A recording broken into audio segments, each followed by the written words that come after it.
This is Hidden Ones, part 27, and we are still talking about the Spanish Inquisition. I must say right off gate, fair use, fair use. This is for educational purposes. The black Jews came to Africa not only by land but also by sea. As you recall, in the year 1484, King John of Portugal departed great numbers of black Jews to the African island of San Tome. The island of San Tome near Nigeria and Cameroon was discovered by the Portuguese in 1471. And it was established as a penal colony. We talked about this. To this island, Jews were sent who would not accept baptism. It is obvious that the Jews were deported to San Tome not only to mete out punishment to them, but King John's ulterior motive was to establish a commercial base with sophisticated black Jews in his growing empire in Africa. As time elapsed, the black Jews in Portugal and the black Jews in the Portuguese colony or colonial possessions became known as Black Portuguese. They were called Black Portuguese because they were born in Portugal and they knew the history, culture, and language of Portugal. As it has been mentioned before, King John of Portugal furnished ships in order to deport the Jews to any country they desired. However, unscrupulously, Portuguese captains basically extracted as much money as they could from the Jews and dumped their human cargo at various places along the West African coast.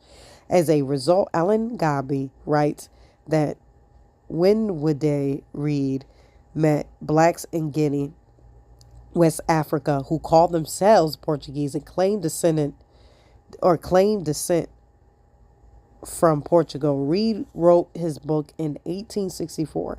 In another case, Daniel P. Mannix writes us that Captain Cutler, a slave trader from Boston, was barbarously murdered with two of his sailors by a community of black Portuguese established near the mouth of the Sierra Leone River. The Portuguese were the first Europeans to trade on the West African coast and to establish colonies on a large scale. The Canary Islands were discovered by the Portuguese in 1341. Ceded to Spain by Papal Bull in 1344, Senegal was discovered by the Portuguese in the 15th century, and the first settlements are believed to have been black Portuguese. The Gambia River mouth was discovered by the Portuguese in the 15th century. Sierra Leone first visited by the Portuguese in 1462. Guinea discovered by Portuguese in 1446. The island of San Tome discovered by Portuguese in 1471, and the new inhabitants were black Jews deported here in 1484. Black Jews migrated to the Angola coast from San Tome between 1484 and 1499. Black Jews migrated to Angola coast from San Tome between 1484 1499. The white Portuguese missionaries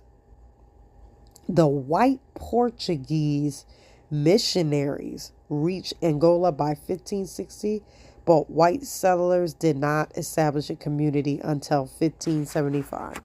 What is very interesting to me, even these so-called missionaries had a part in oppressing the Hebrews. By the edict of King Manuel of Portugal in 1496, banishing the Jews from Portugal, all Jews were to be out of Portugal by October 1497. However, considering this matter, he decided to Christianize the Jews, fearing the loss of a valuable population. He wanted the continued use of their knowledge and services. He concluded that the only way the Jews could be tolerated in his country was to force them into the Christian faith. In March 1497, a command was proclaimed throughout Portugal for all Hebrew children between 4 and 14 years of age to be brought for baptism. All parents who did not bring their children voluntarily had their children taken away violently by the officials and forced into baptism. Cecil Roth writes, scenes of indescribable Horror were witnessed as they were torn away by the royal bailiffs. The latter did not obey their instructions too closely, frequently seizing young people of both sexes up to the age of 20. In many cases, parents smothered their offspring in their farewell embrace. In other words, they didn't want to let their kids go. In others, they threw them into wells in order to save them from the disgrace of obscenity and then killed themselves.